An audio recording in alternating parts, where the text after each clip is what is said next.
Ernesto Sabato, La resistencia. Tercera carta, entre el bien y el mal. Lleva una cita de Manuel Levinas que dice: lo humano del hombre es desvivirse por el otro hombre. Esta mañana di por seguro que venía la sudestada y me equivoqué.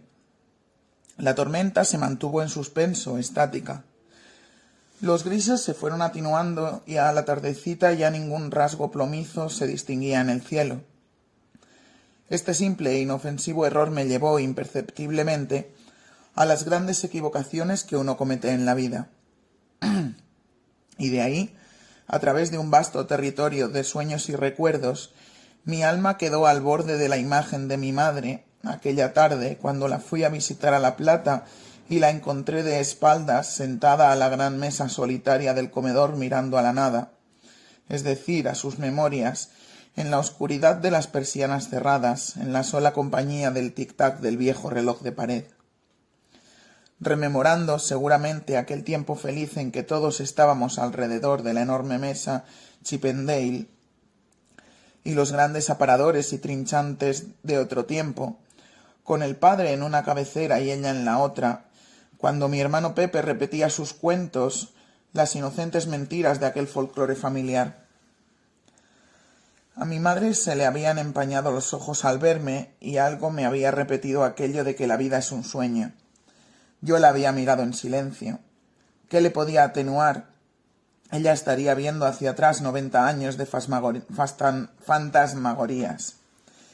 Después, como a pequeños sorbos, me fue contando historias de Rojas y de su familia albanesa hasta que fue hora de irse.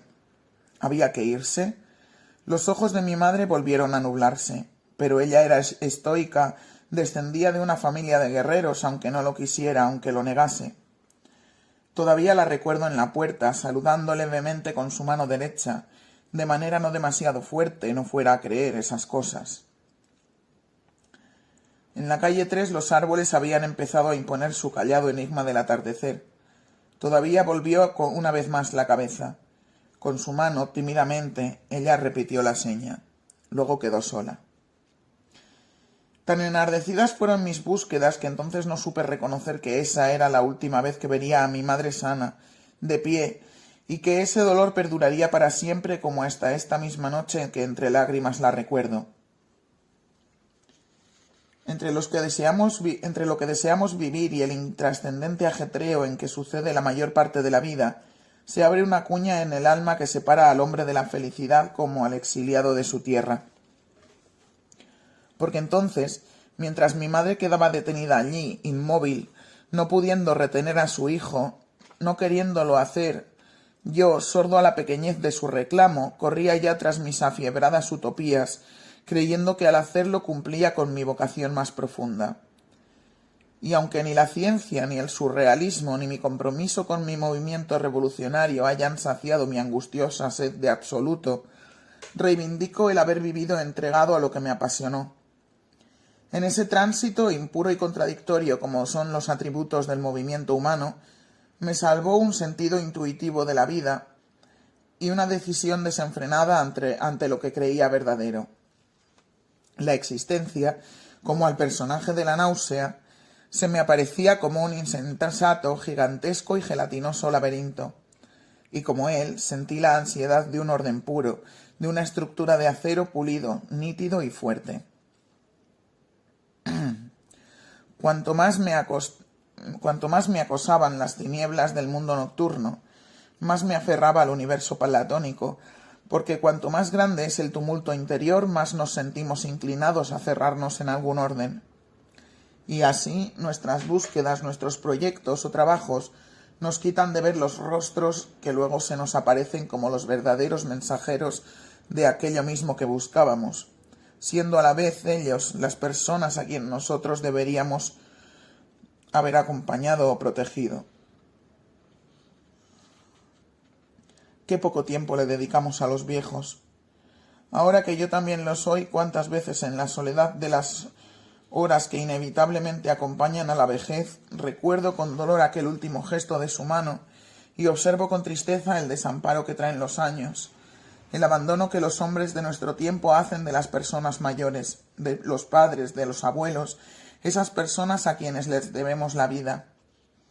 Nuestra avanzada sociedad deja de lado a quienes no producen. Dios mío, dejados a su soledad y a sus cavilaciones, cuánto de respeto y de gratitud hemos perdido. Qué devastación han traído los tiempos sobre la vida, qué abismos se han abierto con los años, cuántas ilusiones han sido agostadas por el frío y las tormentas, por los desengaños y las muertes que tantos proyectos y seres que queríamos. Yo había intentado un ascenso, un refugio de alta montaña cada vez que había sentido dolor, porque esa montaña era invulnerable, cada vez que la basura ya era insoportable, porque esa montaña era límpida, cada vez que la fugacidad del tiempo me atormentaba, porque en aquella altura reinaba la eternidad. Pero el rumor de los hombres había terminado siempre por alcanzarme. Se colaba por los intersticios y subía desde mi propio interior, porque el mundo no solo está afuera, sino en lo más recóndito de nuestro corazón. Y tarde o temprano, aquella alta montaña incorruptible concluye pareciéndonos un triste simulacro, una huida, porque el mundo del que somos responsables es este de aquí, el único que nos hiere con el dolor y la desdicha, pero también el único que nos da la plenitud de la existencia, esta sangre, este fuego, este amor, esta espera de la muerte. El único que nos ofrece un jardín en el crepúsculo, el roce de la mano que amamos. Mientras les escribo vuelve la imagen de mi madre, a quien dejé tan sola en sus últimos años. Hace tiempo escribí que la vida se hace en borrador, lo que indudablemente le da su trascendencia, pero nos impide dolorosamente reparar nuestras equivocaciones y abandonos. Nada de lo que fue vuelve a ser, y las cosas y los hombres y los niños no son lo que fueron un día. Qué horror y qué tristeza la mirada del niño que perdimos. Mira, las palabras inocentes me han rejuvenecido al fin, y como en otro tiempo las lágrimas brotan de mis ojos, y recuerdo los días hace mucho pasados, y la tierra nativa vuelve a alegrar de nuevo mi alma solitaria, y la casa donde crecí un día con tus bendiciones, donde alimentado con amor muy pronto creció el niño. Ah, cuántas veces pensé que yo te reconfortaría cuando a mí mismo me veía obrar a lo lejos sobre el vasto mundo.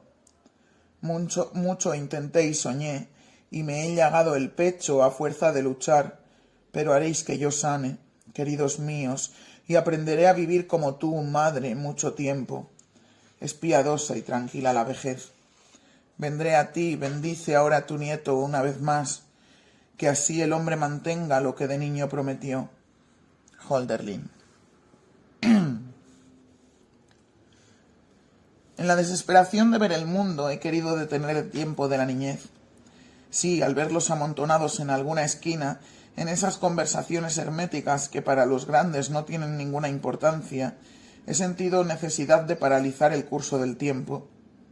Dejar a esos niños para siempre ahí, en esa vereda, en ese universo hechizado. No permitir que las suciedades del mundo adulto los lastimen, los quiebren. La idea es terrible, sería como matar la vida, pero muchas veces me he preguntado en cuánto contribuye la educación a adulterar el alma de los niños. Es verdad que la naturaleza humana va transformando los rasgos, las emociones, la personalidad, pero es la cultura la que le da forma a la mirada que ellos van teniendo del mundo.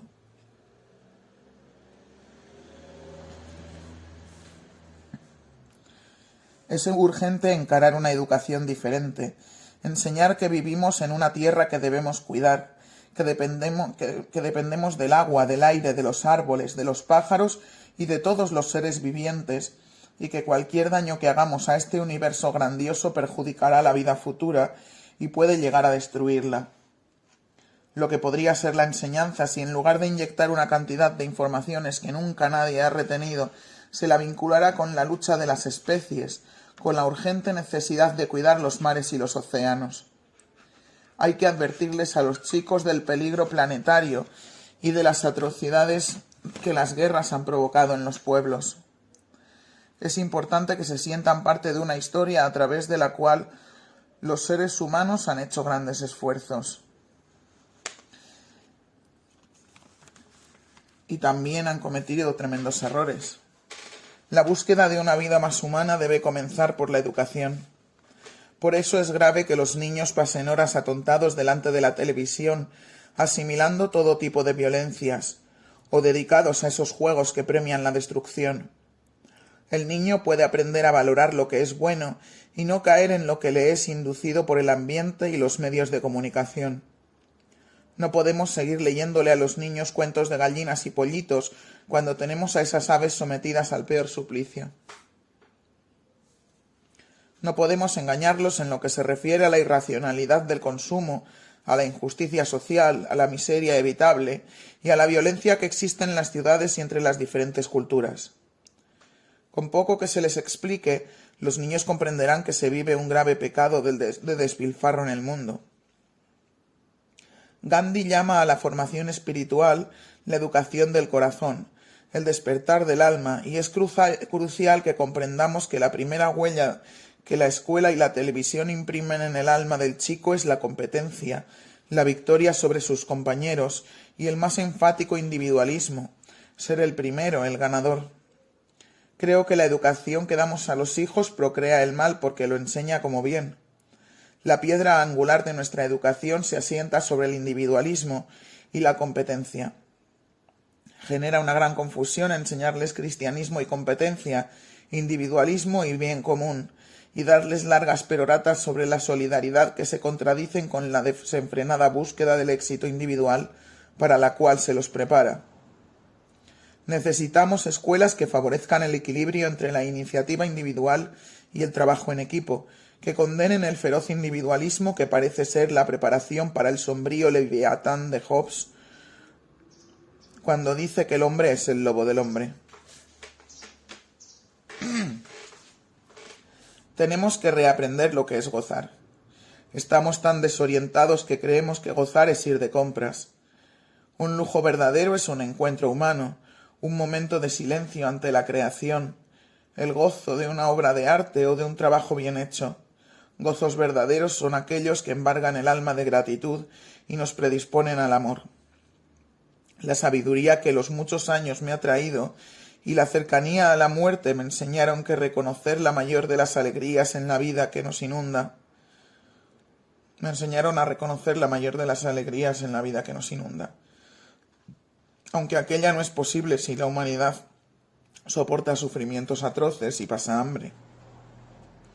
La educación no está independizada del poder y por lo tanto encauza su tarea hacia la formación de gente adecuada a las demandas del sistema. Esto es un sentido inevitable, porque de lo contrario formaría a magníficos desocupados, magníficos hombres y mujeres excluidos del mundo del trabajo. Pero si esto no se contrabalancea con una educación que muestre lo que está pasando y a la vez promueva el desarrollo de las facultades que están deteriorándose, lo perdido será el ser humano. Y sólo habrá privilegiados que puedan a la vez comer, tener una casa y un mínimo de posibilidades económicas, y ser personas espiritualmente cultivadas y valiosas. Va a ser difícil encontrar la manera que permita a los hombres acceder a buenos trabajos y a una vida que cuente con la posibilidad de crear o realizar actividades propias del espíritu. La historia es novedosa. El hombre, enceguecido por el presente, casi nunca prevé lo que va a suceder. Si atina a ver un futuro diferente, lo hace como agravamiento de la situación actual o como el surgimiento de lo contrario, cuando los cambios suelen venir por hechos irreconocibles en su momento, o al menos no valorados en su dimensión. Hoy, ante la cercanía del momento supremo, intuyo que un nuevo tiempo espiritualmente muy rico está a las puertas de la humanidad, si comprendemos que cada uno de nosotros posee más poder sobre el mal en el mundo de lo que creemos, y tomamos una decisión. Lentamente iba naciendo un nuevo día en la ciudad de Buenos Aires, un día como otro cualquiera de los innumerables que han nacido desde que el hombre es hombre. Desde la ventana, Martín vio a un chico que corría con los diarios de la mañana, tal vez para calentarse, tal vez porque en ese trabajo hay que moverse. Un perro vagabundo, no muy diferente del bonito, revolvía un tacho de basura. Una muchacha como Hortensia iba a su trabajo. Como había dicho Bruno una vez, la guerra podía ser absurda o equivocada, pero el pelotón al que uno pertenecía era algo absoluto. Estaba D'Arcangelo, por ejemplo. Estaba la misma Hortensia. Un perro basta. El hombre, el alma del hombre, está suspendida entre el anhelo del bien, esa nostalgia eterna de amor que llevamos, y la inclinación al mal, que nos seduce y que nos posee, muchas veces sin que ni siquiera nosotros hayamos comprendido el sufrimiento que nuestros actos pudieron haber provocado en los demás. El poder del mal en el mundo me llevó a sostener durante años un tipo de maniqueísmo. Si Dios existe y es infinitamente bondadoso y omnipotente, está encadenado, porque no se lo percibe. En cambio, el mal es de una evidencia que no necesita demostración. Bastan algunos ejemplos. Hitler, las torturas que se cometieron en América Latina. Son esos momentos en que una y otra vez me repito, cuánto mejores son los animales. Sin embargo, qué grandiosa y conmovedora es la presencia de la bondad en medio de la ferocidad y la violencia. La bondad y la maldad nos resultan inabarcables, porque suceden en nuestro propio corazón. Son indudablemente el gran misterio. Esta trágica dualidad se refleja sobre la cara del hombre, donde lenta pero inexorablemente dejan su huella los sentimientos y las pasiones, los afectos y los rencores, la fe, la ilusión y los desencantos, las muertes que hemos vivido o presentido, los otoños que nos entristecieron o desalentaron, los amores que nos han hechizado, los fantasmas que en sus sueños o en sus ficciones nos visitan o acosan. En los ojos que lloran por dolor, o se cierran por el sueño, pero también por el pudor o la astucia, en los labios que se aprietan por el empecinamiento, pero también por crueldad, en las cejas que se contraen por inquietud o extrañeza, o que se levantan en la interrogación y la duda, en fin, en las venas que se hinchan por rabia o sensualidad, se va delineando la móvil geografía que el alma termina por construir sobre la sutil y maleable piel del rostro, revelándose así, según la fatalidad que le es propia, a través de esa materia que a la vez es su prisión y su gran posibilidad de existencia.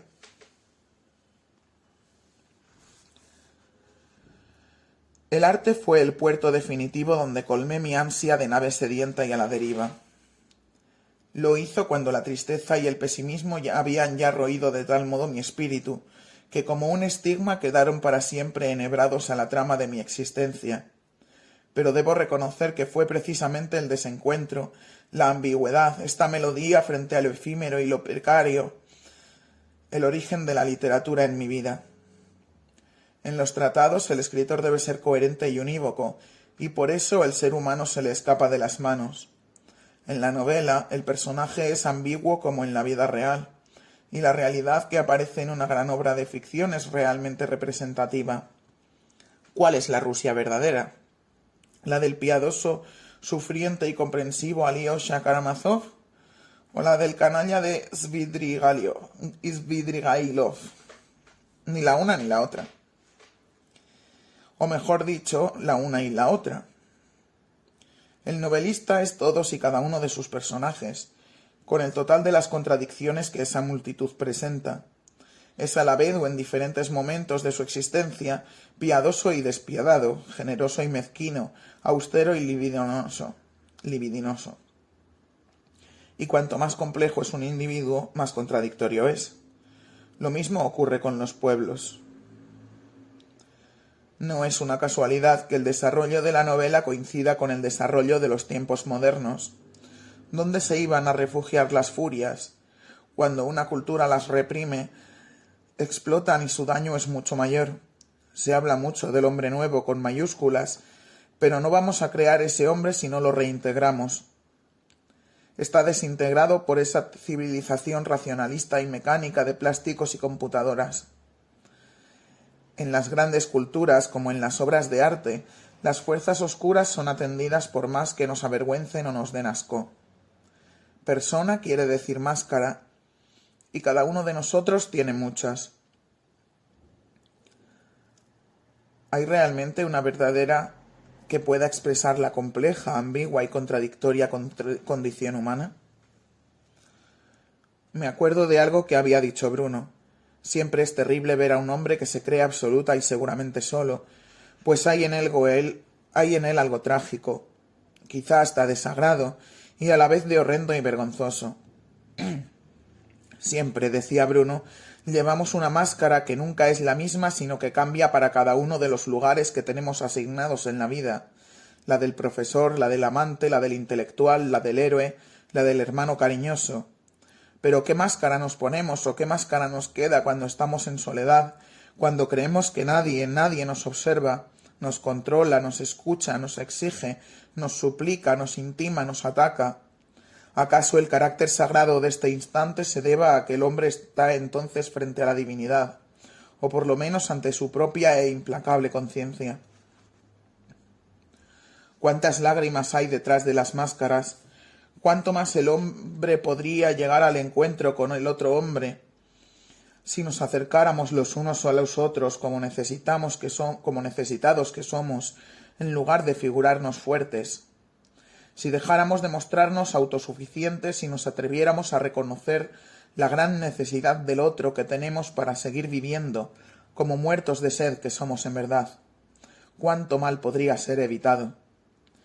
Viene a mi memoria aquel relato que hace Saint-Exupéry de cuando tuvo que aterrizar forzosamente en el desierto, y él y su mecánico quedaron por 3 días sin agua para beber. Hasta el rocío sobre el fuselaje del avión lamían al amanecer. Cuando el delirio ya había comenzado a poseerlos, un beduino sobre un camello desde una duna lejana fijó su mirada en ellos. El nómada avanzó sobre la arena, nos dice, como un dios sobre el mar. El árabe nos ha mirado simplemente, nos ha empujado con las manos en nuestros hombros y hemos obedecido. Nos hemos tendido. No hay aquí ni razas, ni lenguas, ni divisiones. Hay ese nómada pobre que ha posado sobre nuestros hombros manos de arcángel. Después de hacer una descripción inolvidable del agua, dice: en cuanto a ti que nos salvas, beduino de Libia, te borrarás, sin embargo, para siempre de mi memoria. No me acordaré nunca de tu rostro. Tú eres el hombre y te me aparecerás con la cara de todos los hombres a la vez. Nunca fijaste la mirada para examinarnos y nos has reconocido. Eres el hermano bien amado, y a mi vez yo te reconoceré en todos los hombres. Te me aparecerás bañado de nobleza y de benevolencia, gran señor, que tienes el poder de dar de beber. Todos mis amigos, todos mis enemigos en ti marchan hacia mí, y no tengo ya un solo enemigo en el mundo. Los tiempos modernos fueron siglos señalados por el menosprecio a los esenciales atributos y valores del inconsciente. Los filósofos de la Ilustración sacaron la inconsciencia a patadas por la puerta, y se les metió de vuelta por la ventana.